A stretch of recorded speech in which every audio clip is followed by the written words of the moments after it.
அனைவருக்கும் வணக்கம். கடகராசிக்காரர்களுக்கு செப்டம்பர் 18ஆம் தேதி முதல் தாமாக நடக்கப் போகும் நல்லவையாக எவையெல்லாம் அமையப் போகின்றன? அலட்சியம் வேண்டாம், அவசியமாக பாருங்கள். நிழல் கிரகமாக இருக்கக்கூடிய ராகு பாம்புவின் தலை கொண்டதாகவும் கேது வால் பகுதியை கொண்டதாகவும் பார்க்கப்படுகிறது. ராகு கேதுவின் ஆதிக்கத்தில் நடைபெறக்கூடிய சந்திர கிரகணமானது 18ஆம் தேதி காலை துவங்குகிறது. 6 மணி முதல் 10-17 மணி வரை நீடிக்கக்கூடிய இந்த சந்திர கிரகணத்தினால் பல்வேறு வகையான மாற்றங்களை அதீதமாக சந்திப்பதற்கான சூழல் நிச்சயமாக கடகராசிக்காரர்களுக்கு உண்டு.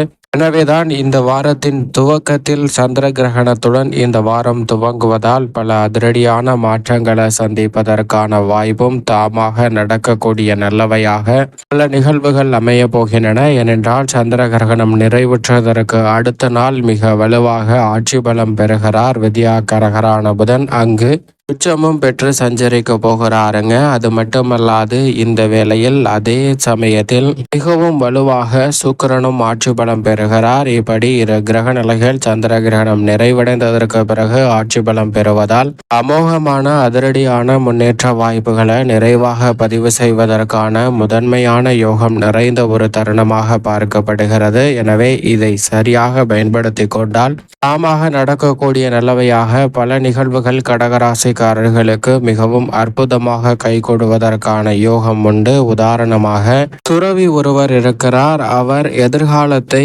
சரியாக கணித்து எதிர்காலம் இப்படிதான் என்பதை துல்லியமாக சொல்லிவிடக்கூடிய நபராக இருக்கிறார். அவர் சொல்வதை அறிந்து அந்த பகுதியில் இருக்கக்கூடிய மக்கள் மட்டுமல்ல, உலகிலிருந்து பல்வேறு பகுதியில் அவரை சந்தித்து அவர்களுடைய வாழ்வில் மாற்றத்தை பெறுகின்றனர். ஆனால் துறவிக்கு மனதில் ஏதோ ஒரு குழப்பமும் கவலையும் ஏற்படுகிறது. அதற்கு என்ன தீர்வு என்று அவரே ஒரு யோசனையை முடிவு செய்கிறாருங்க. அதன்படி அவர் செயல்படவும் ஆரம்பிக்கிறார். இப்போது பள்ளி மாணவர்களும் கல்லூரி மாணவர்களும் அந்த துறவியை அணுகி, பள்ளி மாணவர்கள் இந்த வருட தேர்வில் நான் வெற்றி பெறுவேனா, 3 கட்ட தேர்வுகளும் எப்படி அமைய போகிறது என்று கேட்கிறார்கள். அதே போன்று கல்லூரி மாணவர்கள் இந்த வருட செமஸ்டர் தேர்வுகள் எப்படி அமையும், நான் வெற்றி பெறுவேனா என்று கேட்க, அதற்கு அந்த துறவி மறுமொழியாக நாளை மிகவும் வலிமை வாய்ந்த சந்திர கிரகணம் நடைபெற உள்ளது, அப்போது வாருங்கள் உங்களுக்கான பதிலை சொல்கிறேன் என்று அவர்களை அனுப்பிவிடுகிறார். அதை தொடர்ந்து நன்கு படித்து முடித்த ஒரு நபர் வேலை தேடி கொண்டிருக்கிறார். அவர் இந்த துறவியை அணுகி, எனக்கு நிரந்தர அரசு வேலை எப்போது கிடைக்கும், எந்த வருடத்தில் கிடைக்கும் என்பதை தெரிந்து கொள்ள வேண்டும் என்ற ஆர்வத்துடன் அவரிடம் கேட்கிறார். அவர் நாளை மிக வலிமை வாய்ந்த சந்திர கிரகணம் நடைபெறுகிறது, அப்போது வா உனக்கான பதிலை சொல்கிறேன் என்று அவரையும் அனுப்பிவிடுகிறார். இந்த வேளையில் காதல் செய்யக்கூடிய 2 காதல் ஜோடிகள் அங்கு வந்து, எங்களுக்கு காதல் கைகூடுமா அல்லது வேறொரு நபர்களை நாங்கள் வாழ்வில் திருமணம் செய்து கொள்ள வேண்டிய சூழ்நிலை ஏற்படுமா, எங்கள் வாழ்க்கை எப்படி அமையும் என்று கேட்கிறார்கள். அதே போன்று திருமணம் ஆகாத ஒரு நபர் வந்து, என்னுடைய வாழ்வில் திருமணம் எப்போது கைகூடும் என்று கேட்கிறார். அதே போன்று விவாகரத்து ஆன ஒரு நபர் வந்து, எனக்கு மறுமணம் எப்போது கைகூடும், என்னுடைய வாழ்க்கையில் முதல் மனம்தான் சரியாக அமையவில்லை, 2வது திருமணமாவது சரியாக அமையுமா என்று கேள்வியை கேட்கிறார். இவர்களுக்கும் அந்த துறவி அதே பதிலை சொல்லி அனுப்பிவிடுகிறாருங்க. இவர்களெல்லாம் பரவாயில்லை, ஒரு வயதான நபர் வந்து, என் மகன்கள் என் பேச்சை கேட்பதில்லை, என் பேர குழந்தைகளும் அன்பை புரிந்து கொள்ளாமல் இருக்கிறார்கள் என்பதை தெரிவிக்கிறார். இதனால் நான் துறவரம் மேற்கொள்ளவா என்று கேட்கிறார். அவருக்கும் மறுமொழியாக நாளை வலிமை வாய்ந்த சந்திர கிரகணம் நடைபெறுகிறது, நாளை வா நான் சொல்கிறேன் என்று அனுப்பி விடுகிறாருங்க. அப்போது ஒரு அரசன் ஒரு போருக்கு செல்கிறான். அந்த போரில் எப்போது வெற்றி பெறுவேன், எத்தனை ராஜ்யங்களை கைப்பற்ற போகிறேன் என்று தெரிந்து கொள்ள வேண்டும் என்று அந்த துறவியுடன் வருகிறார். தற்போது உள்ள காலகட்டத்தை பொறுத்தால் ஒரு அரசியல்வாதி வருகிறார். எதிர்வரக்கூடிய தேர்தலில் வெற்றி பெற்று ஆட்சி பலம் பெறுவேனா, பல்வேறு வகையான பதவிகள் எனக்கு கிடைக்குமா என்பதை அறிந்து கொள்ள ஒரு அரசியல்வாதி வந்து அந்த துறவியிடம் அந்த கேள்வியை வினகுகிறார். அதற்கு துறவி அதே பதிலை சொல்லி அனுப்பிவிடுகிறார். இப்படி பலர் வந்து துறவியிடம் கேட்டாலும் அதே பதிலை சொல்லி அனுப்பவும், அனைவருமே தங்களுடைய எதிர்காலம் எப்படி இருக்க போகிறது என்பதை தெரிந்து கொள்வதற்காக அதிகாலையிலேயே வந்துவிடுகிறார். அப்போது சந்திர கிரகணமும் ஆரம்பிக்கிறது. அதை பார்த்த துறவி வானில் நடக்கக்கூடிய அதிசயங்களை வியந்து வியந்து பார்த்து தான் அமர்ந்திருக்கக்கூடிய இடத்திலிருந்து எழுந்து நடக்க ஆரம்பிக்கிறார். அந்த சந்திர கிரகணத்தை வானில் பார்த்து வியந்து கொண்டிருக்கக்கூடிய அந்த துறவி அப்படியே காலார நடந்து சென்று கொண்டிருக்கிறாருங்க. அப்போது வானில் நடக்கக்கூடிய அதிசயங்களை மட்டும்தான் பார்க்கிறார். எதிரே ஒரு பள்ளம் இருக்கிறது. அந்த பள்ளத்தை கவனிக்காமல் அந்த துறவி அந்த பள்ளத்தில் விழுந்து விடுகிறாருங்க.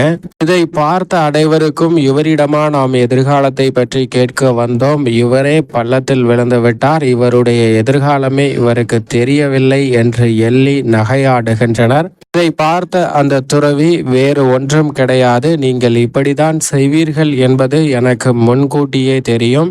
என்னுடைய எதிர்காலம் மட்டுமல்ல, உங்கள் ஒவ்வொருடைய எதிர்காலமும் எனக்கு நன்கு தெரியும். ஆனால் உங்களுடைய எதிர்காலத்தை தெரிந்து கொள்ள வேண்டும் என்ற ஆர்வத்துடன் தற்போது இருக்கக்கூடிய நிகழ்காலத்தை மறந்து விடுகிறீர்கள். நிகழ்காலத்தில் என்ன செய்தால் எதிர்காலம் சிறப்பாக மாறும் என்பதை திட்டமிடாமல் எதிர்கால கனவிலேயே நீங்கள் உங்களுடைய நிகழ்காலத்தையும் கழிக்கிறீர்கள். அதை உணர்த்துவதற்காக தான் நான் இப்படி பள்ளத்தில் விழுந்தேன். இப்படி பள்ளத்தில் விழுந்த துன்பத்தில் துயர்ந்து கொண்டிருக்கக்கூடிய ஒரு நபரை பார்த்து நமக்கு எப்போது சிரிப்பு வருகிறதோ அப்போதே நம்மளுடைய செயல்பாடுகளில் மாற்றம் தேவை என்பதை உணர்ந்து கொள்ளுங்கள்.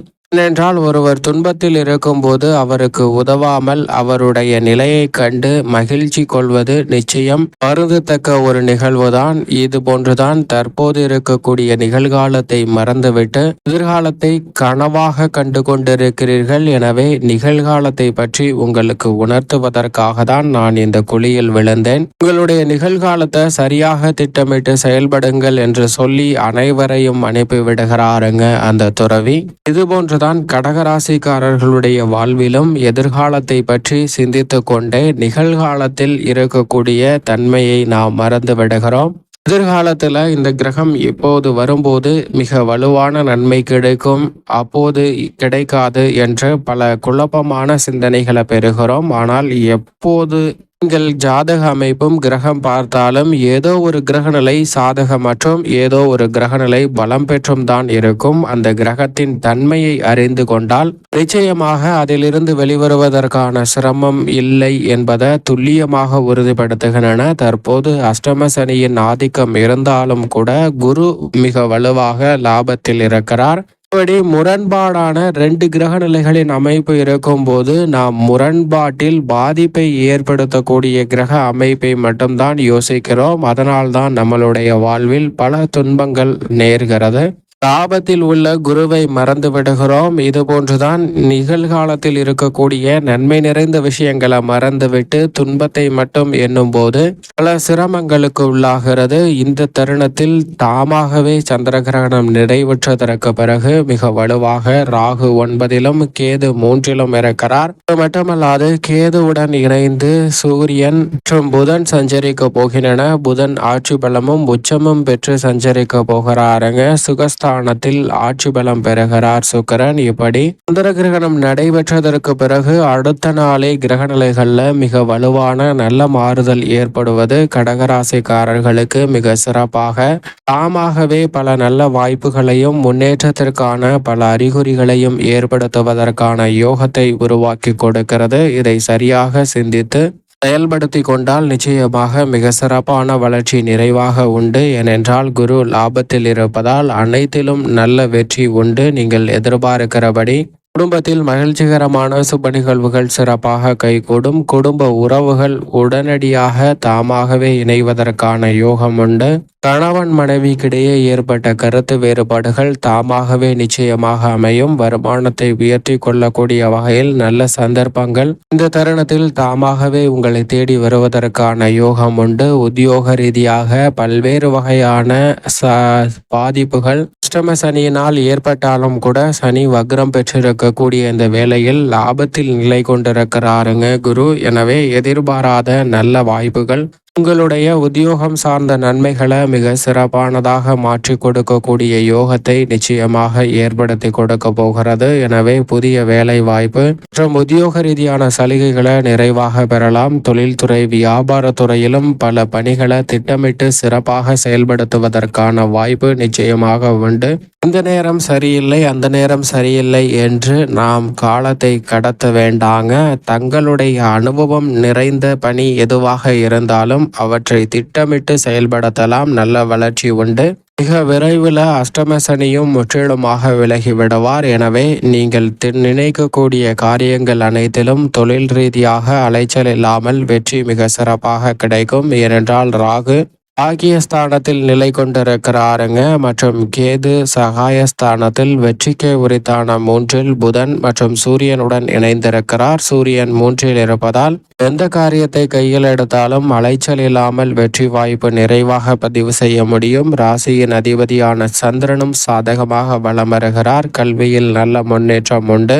கலைத்துறையின் நாயகனாக இருக்கக்கூடிய சுக்கிரன் நீச்ச நிவர்த்தி பெற்று சுகஸ்தானத்தில் ஆட்சி பலம் பெறுகிறார். 4ற்கு சுக்கிரன் வருவது நன்மை நிறைந்த ஒரு அமைப்பு. பொருளாதார ரீதியாக வளர்ச்சி பெறக்கூடிய வகையில் புதிய வாய்ப்புகள் நிறைவாக கிடைக்கும். கலைத்துறை உள்ளிட்ட அரசியல் சார்ந்த பணிகளிலும் மிக சிறப்பான அற்புதமான மாறுதல்கள் தாமாகவே உங்களை தேடி வருவதற்கான யோகம் இந்த தருணத்தில் கடகராசிக்காரர்களுக்கு மிகவும் வலுவாக கிடைக்கிறது. விரயத்தில் இருக்கக்கூடிய மங்களகாரகனால் பல்வேறு வகையான சுப விரயங்கள் நிறைவாக சந்திப்பதற்கான யோகம் நிச்சயமாக உண்டு. இந்த தருணத்தின் துவக்கத்தில் 18ஆம் தேதி சந்திர கிரகணம் நடைபெறுவதால் அன்றைய தினம் சந்திர கிரகணம் நிறைவடைந்ததற்கு பிறகு அருகாமையில் உள்ள ஆலயம் சென்று தீபமேற்றி வழிபாடு செய்யுங்கள். அதோடு மட்டுமல்லாது அடுத்த நாள் அதிகாலையிலே எழுந்து நீராடிவிட்டு அருகாமையில் உள்ள நவகிரக சன்னதி சென்று தீபமேற்றி வழிபாடு செய்யுங்கள். கிரக தோஷங்கள் அனைத்துமே கடகராசிக்காரர்களை விட்டு விலகி அற்புதமான வளர்ச்சியும் முன்னேற்றத்தையும் நிறைவாக பதிவு செய்வதற்கான யோகம் நிச்சயமாக கடகராசிக்காரர்களுக்கு நிறைவாக கிடைக்கும்.